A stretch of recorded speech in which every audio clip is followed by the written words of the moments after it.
Hello, fellow Rebel Capitalists. Hope you're well. Josh, let's try this one more time, my friend. If you guys were on the last video, you know that the internet cut out on us.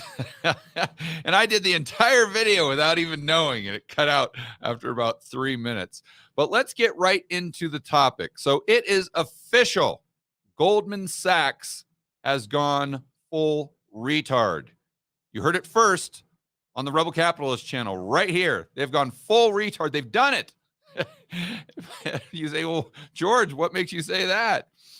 Because when you see the prediction that they have made for a recession in 2024, you're going to get exactly what I'm talking about. So let's dive into it right now and see what the geniuses at Goldman Sachs are saying about the recession in 2024 and how they are coming to those conclusions. And I may give you a gentle rebuttal to what they're saying. All right, so this article, Goldman Sachs cuts chances of U.S. recession in next 1 year to 15%.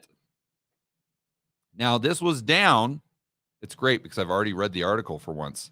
This is down from 20% earlier in the year. And this is according to their chief economist, Jan Hatzius, we'll call it. So what I went over to begin with is the fact that Jan, like the guy we were talking about yesterday with JP Morgan or the day prior, his main motivation is to keep his job. It's not to be right. It's not to call turns in the economy. It's just to basically take the consensus view and put a little teeny weeny spin on it. And also, I think he falls victim to human nature, like we all do.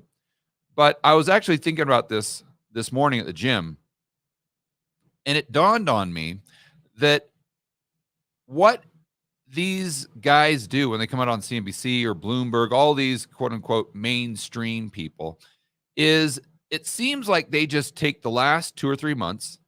So they take what has happened in the recent past and they extrapolate that indefinitely into the future.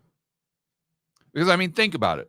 Whenever you watch CNBC or any of the financial media, the mainstream media, it's pretty much the same thing over and over and over and over and over again. They might have a slightly different view on Google or Tesla or what's going on with NVIDIA or something like that.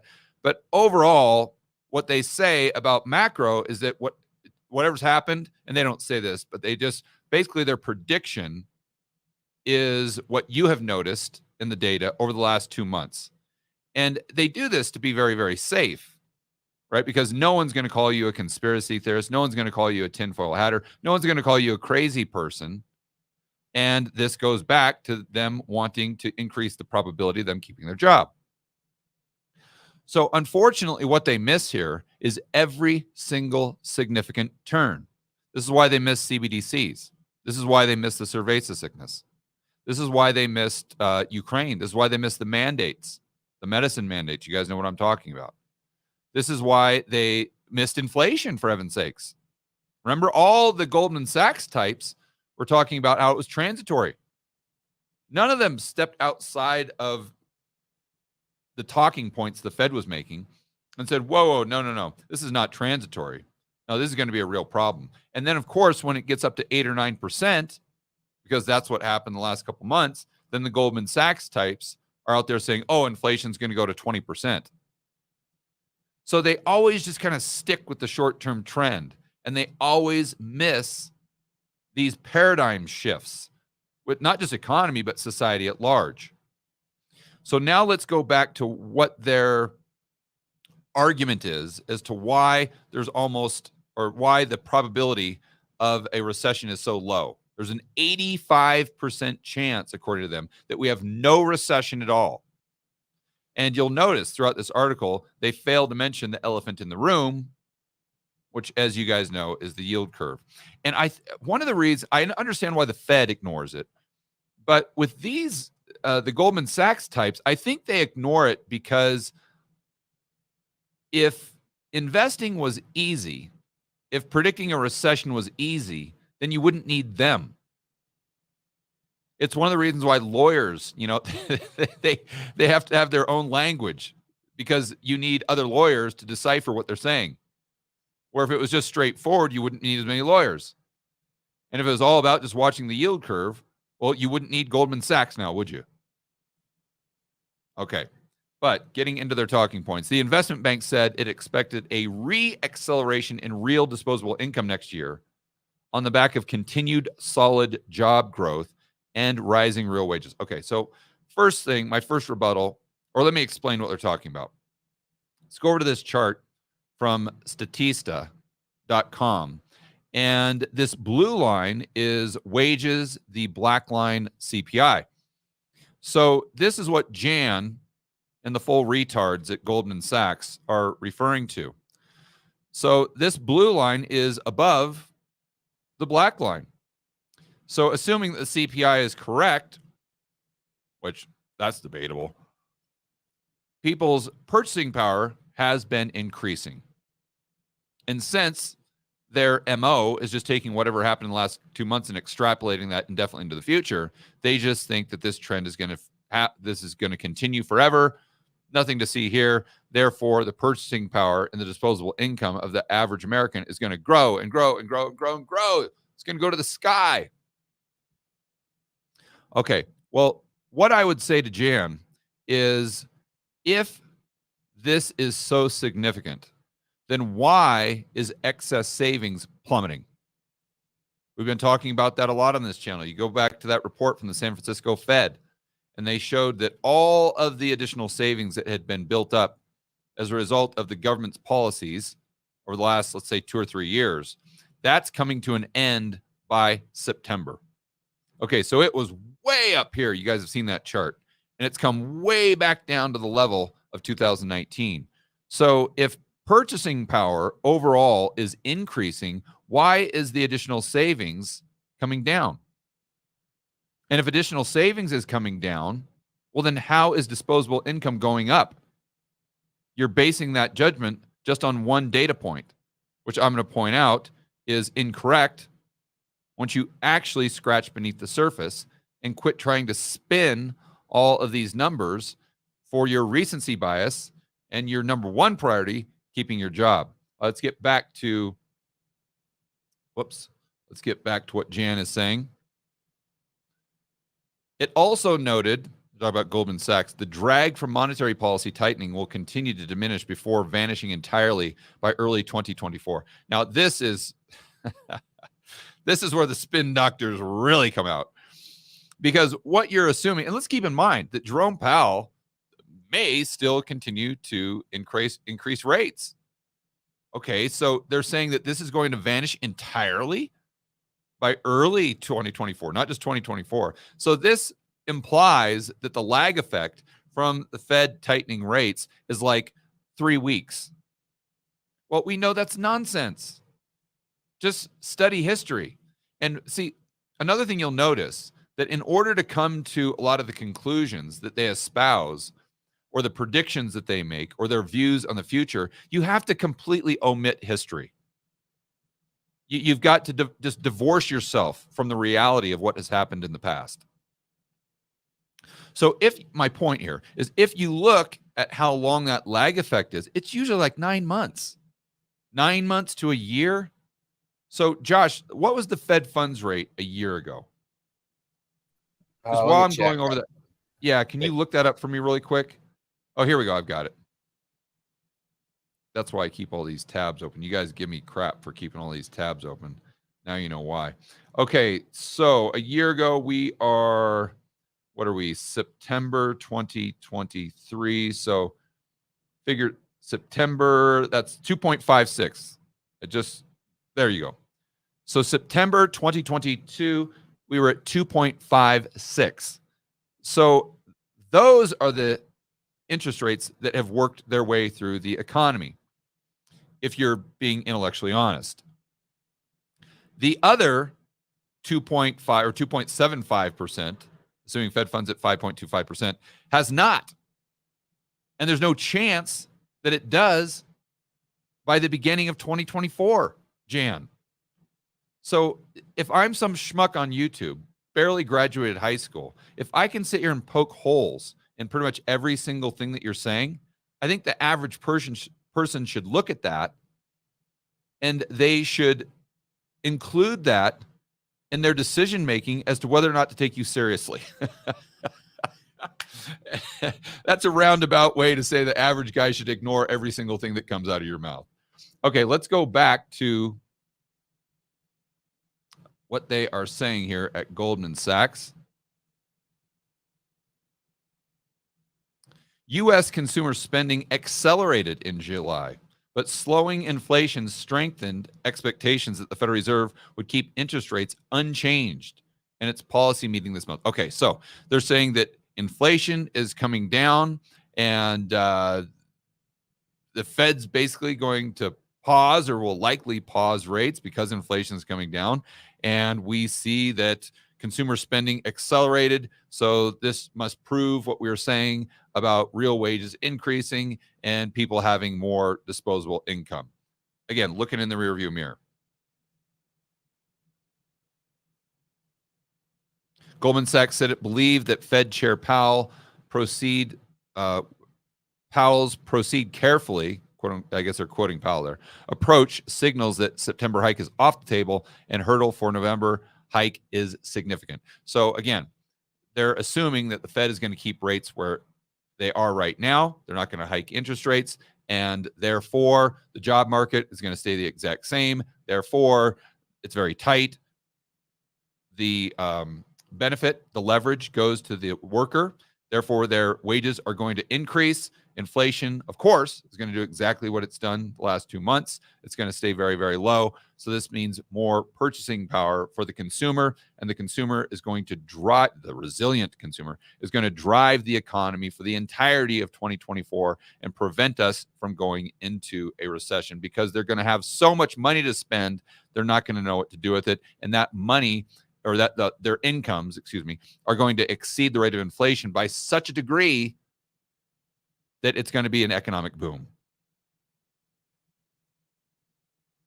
See, what's funny is when Jan comes out and spins it like this plain vanilla version, it seems kind of plausible. But when you actually break down what he is saying, it seems ridiculous. And here is where it goes from ridiculous to just completely insane. And if you didn't believe me as why you should completely, I take that back. You should not ignore what they're saying. You should use that as a metric to include into your decision-making process. But I would almost use it as a contrarian indicator. Understanding what their incentives are and understanding that they always fall victim to this short-term recency bias, and they just extrapolate that into the future. But if you were wondering as to whether or not Jan was, I don't want to use the word being dishonest. I don't think he's being dishonest. But if you thought that he may be speaking his mind in the most accurate way possible, I think this disproves that. Why? Because he completely contradicts himself. And that's when my spidey senses go up.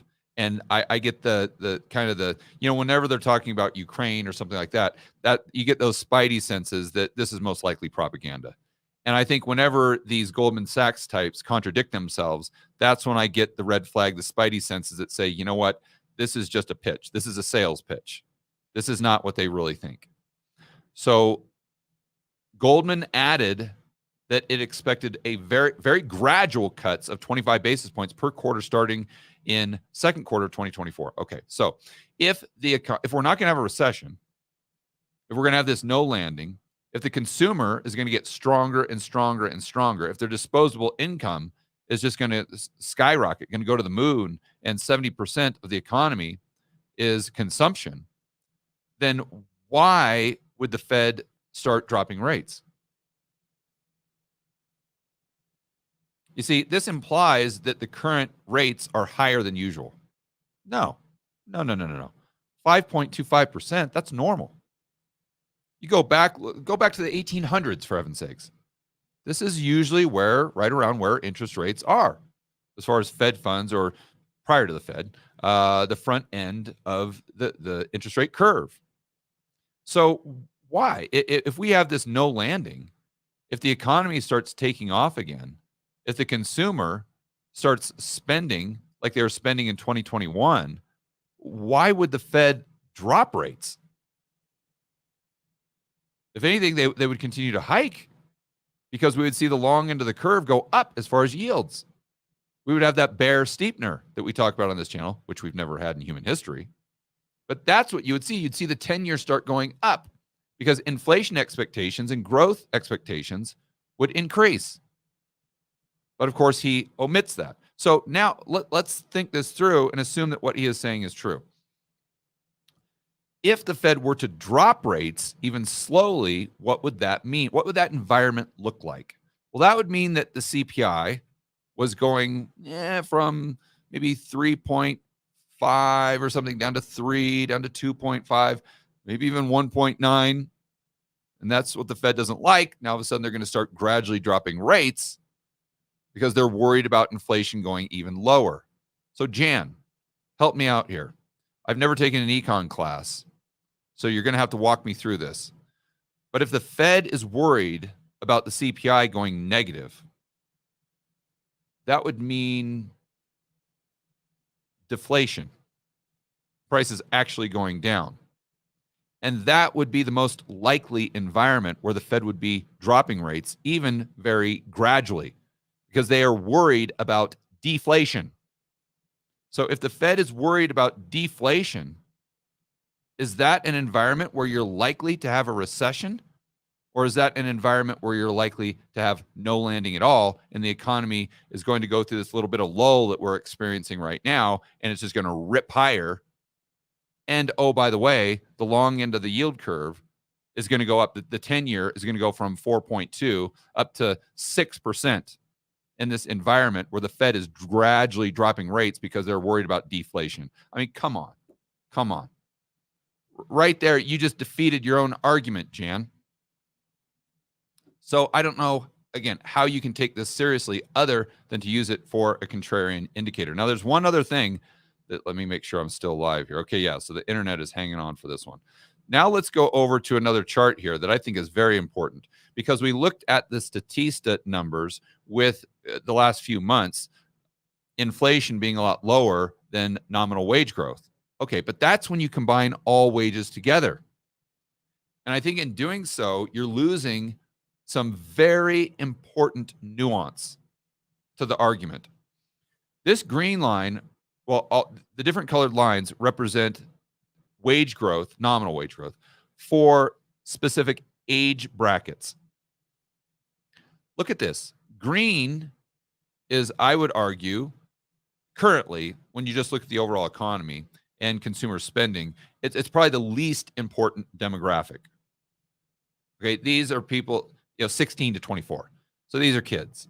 They're just going out to restaurants, bars, bowling alleys. They're the ones traveling. They're the ones on Instagram. They're doing all these things, but they're not buying homes. They're not creating goods and services. Likely not starting too many businesses, although they start some.